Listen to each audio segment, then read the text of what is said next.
Okay, a couple updates here. Darius, we opened his window, had a little bit of discomfort. So we're going to be smart with him. He's not going to go this week. Zay Jones, good to get him out there, look good. Kind of the same thing. We're going to be smart with him. He's not going to go this week, but he's trending in the right direction. And then everybody else, got a couple days here, and we'll see how it kind of shakes out. With that, questions? Aside from the injury, how do you manage expectations for players when they're coming back from something like that in terms of what they can accomplish for you on the field? How do you manage Like with the player or with us? Yeah, with the player. Yeah, you just communicate with them. You know what I mean? And all those guys, it comes from a place of being team-first guys. They want to help the team. They want to get out there and play with their teammates and help us win games. But, you got to kind of manage. It's just one step at a time, one day at a time. Can that be hard for players sometimes? Like, for instance, a guy like Darius, if he does come back, he's a rookie. There's all those other hurdles. Yeah, he's excited to play. You know what I mean? He wants to put on a jersey and play football. You know what I mean? But he understands where he's at and what his role will be moving forward, and he'll embrace that. How's Matt Prater doing? He's doing good. Do you expect him to play? We'll see the next 24 hours here.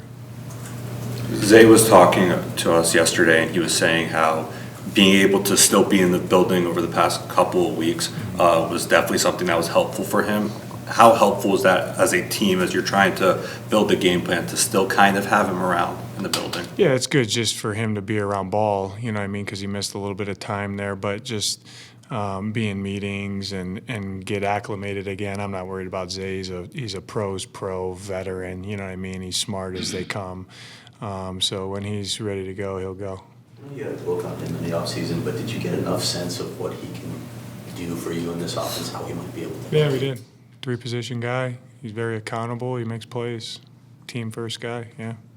You mentioned guys understanding where they're at. How much of a factor is it that both Zay and Darius haven't really done any football in 7 weeks? Yeah, it's a lot of time. You know what I mean? You got to get your sea legs back a little bit, But, we have a really good return to play, and everybody's different, Those two guys that you just mentioned, Howard, are completely different cases, you know what I mean?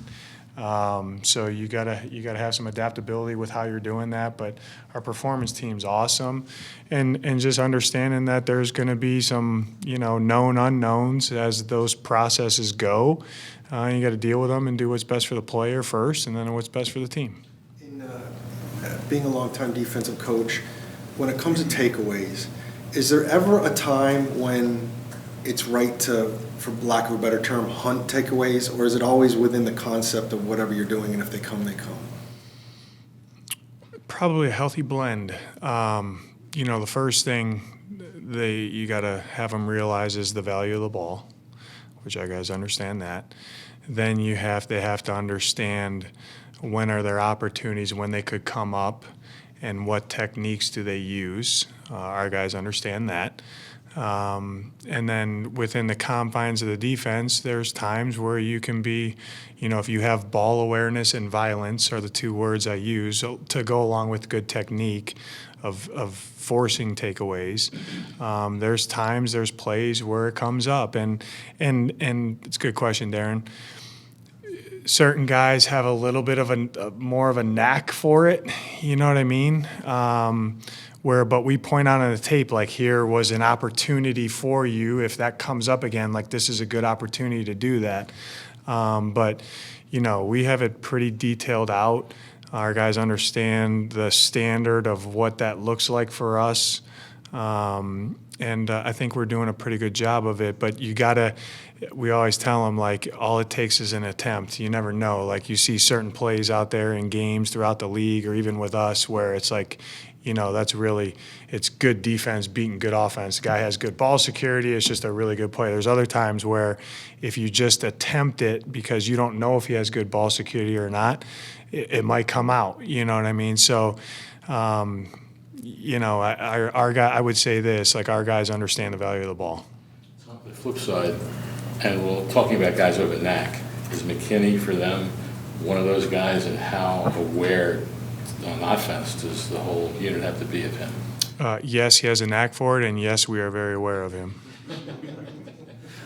I'm wondering how satisfied you are with Marvin Harrison's play and production to this point in the season. Very satisfied. Yeah, he's getting better every week. I like what he's done in the last couple of weeks, what we've asked him to improve on, his own game within the offense.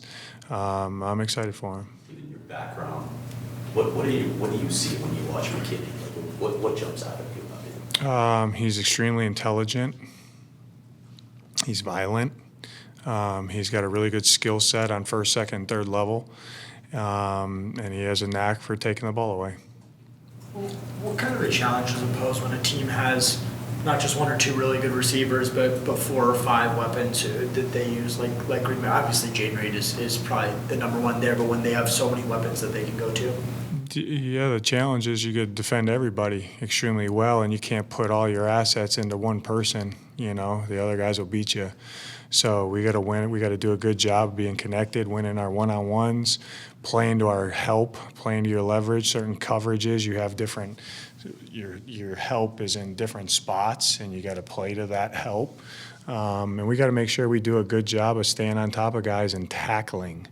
They generate a lot of explosives, post, catch, missed tackles in space, big chunk plays. We got to get the ball down. It seems like Buda doesn't get thrown to, or has been thrown to very often the last 2, 3, 4 years. What does it do for the defense when an offense is staying away from one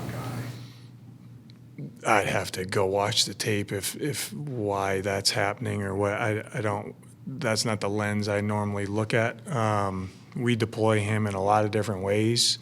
He's obviously a premium player for us who makes a lot of plays, and I know offenses are very aware of him. Coach, with Marv, you mentioned that you'd asked him to improve some things. I'm wondering if that's intangible stuff. Is it detail stuff? Is it playbook stuff? What can you tell me? Detail stuff. You know what I mean? When we talked about earlier, I mean, just, because we've had to adjust with him because of the player that he is. Like, his stride length is longer than other guys' stride length. So when you're playing in a rhythm and timing-based offense, he might be too deep just because of his stride length, you know what I mean? Or, when he snaps his eyes, when Kyler wants his eyes, he might be too early or too late at times, you know what I mean? So he's a first-year guy. All rookies have a learning curve, no matter what their role is. They have a learning curve to play him, but he's playing a good amount for us, obviously. He's an impact in the game. People are very aware of him.